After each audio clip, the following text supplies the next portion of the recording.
Jirim li nga wax donc il est honnête et sage. non Jirim li nga wax lépp d'accord naa ci. Bàyyi mu ñëw après bàyyi ma ñëw Jirim li passe. nga wax nii lépp nangul naa la ko. Ah, merci très beaucoup. honnêtement mais xam nga Cheikh Jirim na gaaw a suuf rek. non jëlal sa temps Cheikh. Jawrin. tey émission bi amul. Jawrin.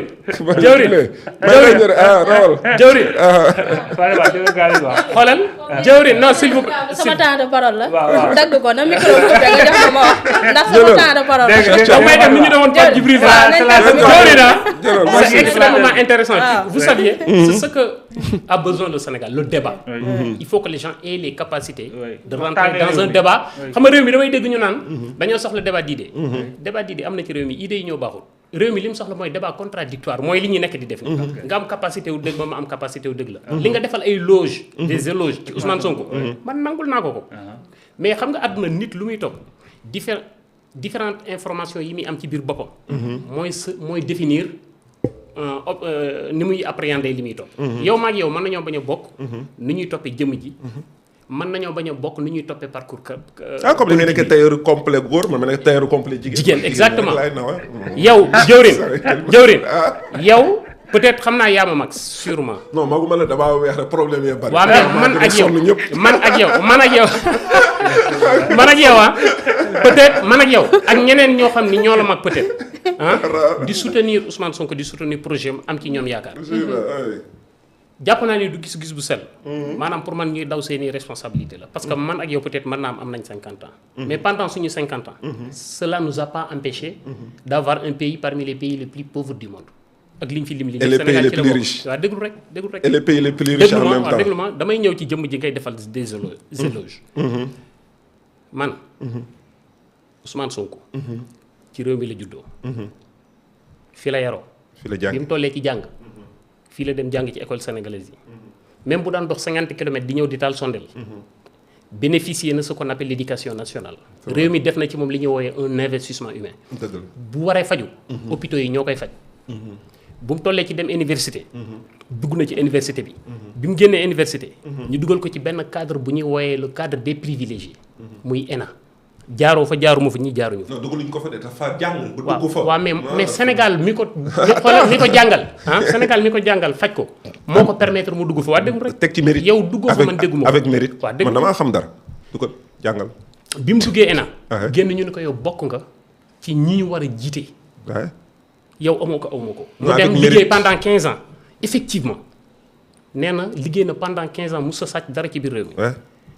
maanaam loolu mooy accuser Sénégal de sa plus grande malhonnêteté ñun ñëpp boole nañu ci parce que xam nga lu tax musuma dégg mu ne Sénégal yoreel na ko benn mois d'arriéré musuma ko dégg. ci pendant li mu liggéey kon moom dëgg la jëlul Sénégal dara mais Sénégal deseelu ko dara ci bi mu juddoo ba bi mu tollee ci liggéey. si mu jaarandoo s'il vous plaît mu jaarandoo ci ak ay nawleem. comme moom. ñi nekk ay docteur nekk ci hôpitaux yi di liggéey. ñi nekk ay pilote nekk ci avions yi di naaw. ñi nekk ay scientifique nekk ci laboratoire di def ay recherche. moom ñu def ko un agent impôt et domaine. defuñu ko. non dama ni dafa njàng mi mu jàng moo ko def mérite la bu mu am. ah merci beaucoup déglu ma rek non yow tu es un communicateur nag day leer. laa lay expliquer mais waxal. mérite la bu mu am. mais pendant ce temps bu muy wax ni liggéeyal na Sénégal 15 ans.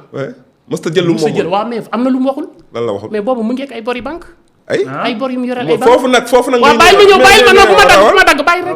xam nga loolu wax ko man non seulement musuma jëlal Sénégal benn mburu amul sénégalais buy dund ci kaw suuf bu ma yoreel 1000 francs amul benn banque bu nekk biir Sénégal bu ma yoreel ñaari dërëm amul benn institution sénégalais buy taxaw ci àdduna di ma seetaan ma yoreel la xaalis wooteel ci émission bi en direct la ma fay la loolu Ousmane Sonko mënu ko wax benn bi mu pare cadre bi mu jaar mu def ko loolu moo def ay moroomi naataangoom yu mu jàngandool mu def leen ay juriste ñi mu def leen ay magistrat ñu teg benn corps bu ñuy woowee agent impôt et domaine mu bokk ci ñi am jom ñu ko jiite lu mu ci liggéey ñu nangul ko ñu teg lu ñuy wooyee benn corps bu ñuy wooyee la justice sénégalaise ñu teg fa ñu am jom ñu mu jàngandool gënu leen lu ñu fa teg ñu war koo nangu même justice boobu noonu comme moom ni muy ñi nekk ci justice ni muy saytoo li ñu am ci kër ak suuf ak alal ñi nekk ci justice noonu lañ koy saytoo ci lu muy def ci ay njuuj njaaj ñoom ñoo ko woo waaw mu ñëw ñu condamné ko fayloo ko 200 millions ci ñàkk wax dëgg yow li ngay wax xam nga. waaw waaye déglu ma rek. yow li ngay wax xam nga Cheikh Thiam dafa naan. même justice boobu noonu s'il vous plaît même justice boobu noonu même justice boobu noonu. moo ko condamné ko ci corruption de la jeunesse. et man j'ai une interprétation de s'il vous plaît. vous allez souffrir à m'écouter. je ne souffre jamais. même justice boobu moo ko woo condamné ko ci ce qu'on appelle corruption de la jeunesse xam nga interprétation dafa xew ci réew mi léegi. waaw man j'interprète ce qu'on appelle corruption de la jeunesse. noo ko ci seen interprétation bi ma ci am. waaw. bu fekkoon Ousmane Sonko a été condamné de viol. ça allait être plus simple parce que viol est un acte boo xam ni quand ils arrivent. crise lay doon bu lay dal nga def ko après mu jàll. mais corruption de la jeunesse néewuñu ko corrupteur de la jeunesse féminine. ni corrupteur de la jeunesse masculine. corrupteur de la jeunesse d'une manière générale parabole. mooy il arrive à corrompre. wax ko ci wolof. corruption bu doo ko firi ci wolof déglu ma rek. corrupteur d'entrejambe de la jeunesse féminine. Ouais. Et corrupteur de cureur d'intelligence de la jeunesse masculine. Ça nous a coûté 85 vies humaines. Corrupteur d'entrejambe encore, une fois de plus pour la jeunesse féminine. Ça nous a coûté Adji Sarr avec d'autres filles qui se réclament être victimes. Ce monsieur, s'il dirige ce pays, c'est parce que nous sommes dans un pays inondé de des ignorants. C'est de prototypes ignorants que le Sénégal produit.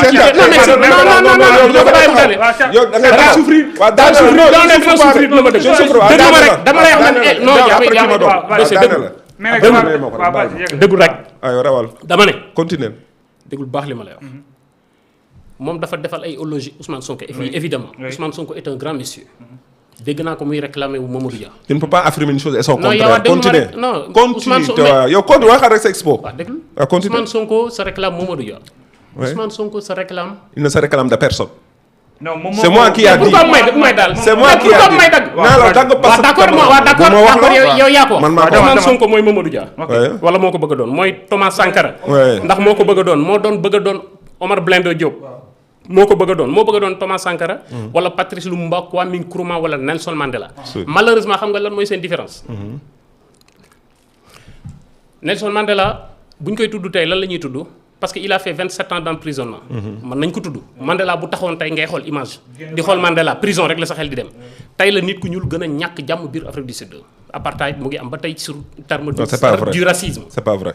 déggu rek. continue mais c'est mun pas ta vrai. doon Patrice Lumumba xam nga lu tax Patrice Lumumba dafa xeex ak le roi Baudouin. mais la colonisation belge non danga may bàyyi ma développé ni nga développé danga may bàyyi dana ma bàyyi ma développé. bu ma dal ñii seetaan li may wax da leen a intéressé. non dina ma déglu yàlla xam na dina ma déglu yàlla xam na di ngeen ma déglu ma daaneel non du ma ko def di ngeen ma déglu ma daaneel di ngeen ma déglu di ngeen souffrir s'il vous plaît souffrir non déglu ma rek waa déglu ma s'il vous plaît di ngeen ma bàyyi ma daaneel déglu di nga ma bàyyi résumé waaw damay résumé déglu rek soxna si yow moom àdduna du soppeeku parce que man du ma wax ak du ma werante jigéen sincèrement je me permets pas jawrin déglu baax li ma lay expliquer déglu baax li ma lay expliquer déglu rek rawal bàyyi ko xam nga mooy différence Patrice Lumumba maa ngi jégalu Patrice Lumumba dafa xeex ak le roi Baudouin de la Belgique résumé tey la renvoyé général Jensen jël Mobutu teg ko américains yi monté Mobutu ñu rey ko Patrice Lumumba dirigé wul dara moo tax ñuy continuer di ko tudd Kwame Nkrumah dafa xeex ak anglais yi Ghana am indépendance ñu rey ko gouverné wul moo tax ba tey ñu koy tudd Thomas Sankara la même chose Mamadou Dia dañoo am indépendance ñu jàpp ko tëj ko ci kaso bi dirigé wul mais Ousmane Sonko yàlla mi dara tawul li tax du doon ñooñu kenn ci ñoom kenn du doon ñoom dañ koy bàyyi mu diriger 5 ans yoo xam ne du fi def dara te dara gi mu fi ñàkk a def li ci njëkk a yàqu mooy réputation bi Sénégal amoon sur Macky Sall pendant 10 ans. yaa ngi résumé 12 ans yaa ngi 12 ans résumé waaw yaa ngi d'accord résumé pendant 12 ans de Macky Sall. Sénégal a connu 5 accusations de viol dans le monde 5 Sénégalais lañ accusé de viol ci àdduna bi yëpp pendant 12 ans de Macky Sall. bi ngeen toogee léegi ça fait 12 mois. jàpp nañ 11 Sénégalais ci viol aux États-Unis bërki démb bi ñu jàppee benn xale bu góor bu ñuy wax Pape Gueye. Pape Diop jeunes yi nekk Amérique yëpp génn dem ci tribunal bi di ko jàppale pour bëgg bu ñu gisee mbooloo mi américains yi xam ne li ñuy wax du dëgg moo sama benn xaritu américaine ni ko damaa am xale bu ñu jàpp Amérique Nicaragua la jaar dañ ko accusé de viol ndaw si ni ma américaine avocate mu ni ma dalalal sa xel mu ni ma le Sénégalais fiché dans fiche noire ci affaire viol mu ni yéen seen réew bu ñu jiiñee viol seen leader politique yi dañuy nax xale yi ba am nañu capacité wu rey ci seen bopp moo tax jëru sori fii Sénégalais bu ñu jàppati ci viol ci kaso bi nga jëm boo amee mbokk mu nekk Nicaragua nekk Pastef nee ko na moytu jigéen soo amee mbokk mu nekk Italie xale bu jaar fenn ci gaal yi wala ci désert bi dem Italie nee ko moytu c'est la répétition su ma ñëwee ci côté diplomatie su ma ñëwee dans le cadre de la tamit il faut être honnête un peu intellectuellement léegi yow Cheikh Thiam non daal taal Fatima même tuuti rek Fatima. sax jëwriñ dama lay may. waaw mais xam nga moom mënul di wax ne maanaam li mu bëgg. mooy lu raisonnable. ci yow bu ñu la joxee nga wax. après keneen ko war a wax. waaw maa ngi jégalu. nañ ko def 40 maa ngi minutes wala ñu jox la émission ba pare. xam nga man dafa am loo. non xam nga jéggalu amu ci. maa ngi jégalu. xam nga Cheikh Thiam jéggalu amu ci. il faut être honnête. vraiment. Il faut être honnête et reconnaissant. Et puis il ne faut pas être méchant xam nga lan moo tax ma wax la ko. parce que boo nee actuellement Ousmane Sonko il dirige yow leader yi nga jëf li ne dirigé wuñu moo tax ñu am li ñu am. on passe Ousmane Sonko yàlla dogal na ko mu accéder au pouvoir war a def 5 ans Sénégalais yi wóolu ko li ñuy ñaan yàlla mooy mu réussir li mu naalal Sénégal. loolu la ñuy ñaan yàlla nekkul ci la xew. dama ne réussir affaire yoon yàlla nekkul ci. non nit ñi ñooy liggéey taal seeni xel. xam nga jóge ci partisanerie liggéey. xam nga yow désolé. yow xam nga li ngay def. non désolé tu sais non je suis d'accord xam nga lan ngay def nii. tu fais de la manipulation psychologique. d'accord est-ce que yaa ngi dégg wax ji donc am nga bagage intellectuel tu as des paroles et des mots mais tu n'as pas l'essence de ces mots-là. je suis tout à fait. il faut être un peu sage. parce que koo xamante ni dañ ko yan. xam nga man je faisais la politique à ma façon parce que man tailleur la man ba may wàcc ci le monde politique c'était pour l'état de droit. tu l'avais déjà dit. ak l'état d'âme.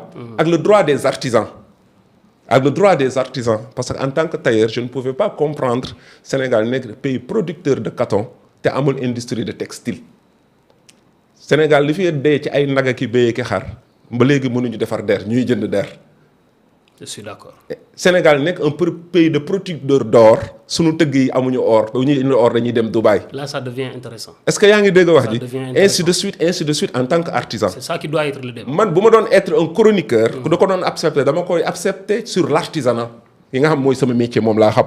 pas un chroniqueur ni judiciaire ni économiste ni quoi que ce soit. je suis d'accord. est-ce que yaa ngi dégg wax ji mais dafa am benn mbir boo nga xamante ni dafa am moi j'habite à la Médina fa laa juddoo fa laa màggee fa laa jàngee métier fa laa liggéey et Médina est un laboratoire à ciel ouvert il y a toutes les corps de métier mu am liggéey bi ñu fay def boo excellent boo xamante ni mérité na mu dem dans les vitrines du monde. est-ce que yaa ngi dégg wax ji. absolument. donc jàppale su may moroomu artisan ba seen liggéey mën a jóg ñu am créer lutter contre la désoccupation des jeunes. moo ma ëppal importance ma dem Europe ñëw. jënd sama kër jënd sama oto xool xale bu gën a tooy ci koñ bi ma takk ko koo xamante ne bu ma demul woon Europe du ma ko mën a waxool. est-ce que yaa ngi dégg wax ji. te quand j'ai retourné au Sénégal ñëwuma rek wàcc dans le monde politique 2019 laa commencé réinvestir ci Sénégal 2029 ak 2023 j'ai perdu 100 millions ci Sénégal bi trésor public jox naa ko 25 millions à travers conteneur yu ma indi fay ci conteneur bu nekk 5 millions je crois dire li may wax du wax kese. est-ce que yaa ngi dégg wax ji tu vois mais li nga xamante ni moom moo am ba am mais gis nga bëgguma qu'on parle comme des ignorants. Daouda le prophète Moïse jiñ nañ ko viol ku monté prophète yi lu ñu muccul nit ku baax du ci mucc. le prophète Moïse jàng nga alxuraan. Cheikh Thiam jàng naa ko de. yow xam nga ne le prophète Moïse jiñ nañ ko viol. prophète Moïse sorul woon capuchon di dem fu ñu koy. non xaaral damay wax lépp rek. non attends il le damay wax lépp. bàyyil ma ñëw rek bàyyil ma ñëw. maa ngi lay déglu. le prophète Youssouf jiñ nañ ko viol. dëgg la.